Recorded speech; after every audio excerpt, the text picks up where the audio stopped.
Hello friends, this is Shikha Sharma. Welcome back to my channel Shikha maths corner. तो friends, आज हम discuss करने वाले हैं एक बहुत ही छोटे से टॉपिक को अबाउट क्वाड्रेटिक इक्वेशन। तो टॉपिक है nature of the roots of the quadratic equation. बहुत ही इंपॉर्टेंट सा टॉपिक है। बहुत सारे क्वेश्चंस इसके रिलेटेड पुट अप किए जाते हैं टीजीटी और पीजीटी के एग्जामिनेशन में, चाहे वो कोई भी हो, एनवीएस, केवीएस या फिर यूपी। ठीक है, तो चलिए बात करते हैं nature of the roots of the equations के बारे में। तो अगर हमारे पास कोई क्वाड्रेटिक इक्वेशन है ax² प्लस के bx प्लस के c इज इक्वल टू 0, ठीक है, और हमारे पास इसके रूट्स हैं, एक है अल्फा और एक है बीटा। तो इक्वेशन को सॉल्व किए बिना तो हम यहाँ पर इन अल्फा और बीटा के रूट के नेचर के बारे में किस तरह से डिफाइन करेंगे, किस तरह से बताएंगे कि इनका नेचर कैसा है। नेचर से मतलब यहाँ पर कि दोनों रूट्स रियल हैं या फिर दोनों रूट्स रियल नहीं हैं या फिर दोनों रूट्स इक्वल हैं। इस टाइप की बातें हम कैसे बताएंगे, वही चीज़ को आज हम जानने वाले हैं इस वीडियो में। तो थोड़ा सा आगे बढ़ने से पहले यहाँ पर एक बहुत ही इंपॉर्टेंट सी टर्म है डी। डी का मतलब है डिस्क्रिमिनेंट।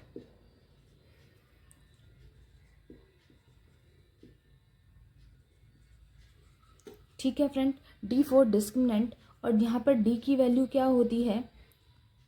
डी की वैल्यू यहाँ पर होगी हमारी b² माइनस के 4ac।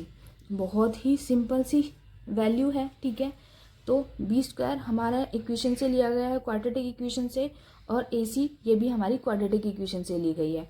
तो ये हो गया हमारा डिस्क्रिमिनेंट b² माइनस के 4ac। तो सब कुछ इसी पर डिपेंड करता है, इस d के ऊपर। ठीक है, तो आज आप तो आगे हम समझ लेते हैं एक छोटी सी टेबल, जिससे आपको सब कुछ क्लियर हो जाएगा। तो फ्रेंड्स, इसके रूट्स के नेचर के बारे में बताने के लिए हमें निकालनी होगी इस डी की वैल्यू, है ना। इस डी की वैल्यू को निकालने के बाद हम बता सकते हैं कि इन रूट्स का नेचर क्या होगा। और एक और बात, और वो रूट्स होंगे क्या। ठीक है, तो यहाँ पर फर्स्ट केस हमारा क्या बनता है, अगर इस डी की वैल्यू निकालने के बाद, और डी का हम फॉर्मूला बता चुके हैं, डी इज इक्वल टू होता है b² माइनस के 4ac, जहाँ से b और ac दोनों हमारे क्वाड्रेटिक इक्वेशन से हमें मिल जाएंगे। ठीक है, तो चलिए, अगर d की वैल्यू निकालने के बाद इस d की वैल्यू हमारी ग्रेटर देन 0 आ जाए, इट मीन्स d की वैल्यू 0 से बड़ी आ जाए मतलब पॉजिटिव नंबर हो, तो हमारे रूट्स कैसे होंगे? रूट्स हमारे हो जाएंगे रियल। इट मीन्स दोनों रूट हमारे रियल होंगे। एंड कैसे होंगे? अनइक्वल होंगे। अनइक्वल का मतलब दोनों ही रूट अलग अलग होंगे, है ना। और वो रूट होंगे क्या, वो भी हम पता कर सकते हैं यहाँ पर। तो वो रूट हो जाएंगे हमारे माइनस के b प्लस माइनस √d और अपॉन 2a। √d से यहाँ पर समझते हैं d की वैल्यू होगी b² माइनस के 4ac। तो यहाँ पर d लिख दीजिए या फिर b² माइनस के 4ac लिख दीजिए। तो ये हो जाएंगे दो रूट। एक रूट हो जाएगा माइनस के b plus √d upon 2a, और दूसरा रूट हो जाएगा माइनस के b minus √d upon 2a। ठीक है, अब आता है हमारा सेकेंड केस, जिसमें हमारी अगर d की वैल्यू क्या आ जाए, 0 आ जाए। अगर d की वैल्यू 0 हो तो हम रूट्स के बारे में कहेंगे हमारे दोनों रूट कैसे होंगे, रियल होंगे। एंड कैसे होंगे, इक्वल होंगे। ठीक है, अगर d की वैल्यू आ जाती है 0 तो हम कहेंगे रूट हमारे रियल होंगे और इक्वल होंगे। और वो रूट होंगे क्या, वो रूट हो जाएंगे माइनस के b अपॉन 2a। बहुत सिंपल है, एक माइनस का b अपॉन 2a और दूसरा भी माइनस का b अपॉन 2a।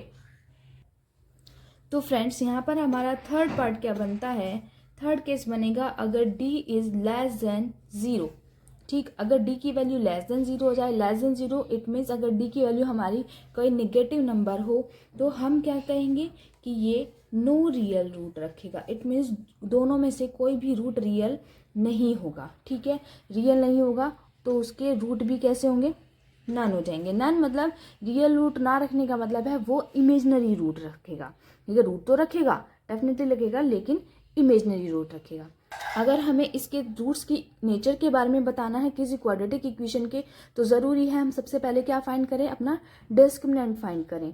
ठीक है, डी की वैल्यू, क्योंकि डी की वैल्यू के ऊपर ही डिपेंड करता है कि हमारे जो रूट्स का नेचर है वो किस तरह का होगा। तो यहाँ पर हमारा फर्स्ट केस बनता है if D is greater than 0। अगर डी की वैल्यू ग्रेटर देन 0 हो, इट मीन्स पॉजिटिव हो, तो हमारे रूट्स दोनों कैसे होंगे, रियल होंगे और दोनों ही अनइक्वल होंगे, यानी कि अलग अलग होंगे। और वो होंगे क्या, एक रूट होगा माइनस के B plus under root D upon 2a और दूसरा रूट होगा माइनस के B minus under root D upon 2a। ठीक है, जहाँ पर d की वैल्यू क्या है, बी स्क्वायर माइनस के 4ac। सेकेंड केस हमारा क्या बनता है, अगर d की वैल्यू 0 आ जाती है तो हमारे रूट्स क्या हो जाएंगे, रियल हो जाएंगे और इक्वल हो जाएंगे। और वो रूट्स होंगे क्या, एक रूट होगा, एक क्या, क्योंकि दोनों इक्वल हो जाएंगे तो रूट्स हो जाएंगे माइनस के बी अपॉन 2a और माइनस के बी अपॉन 2a।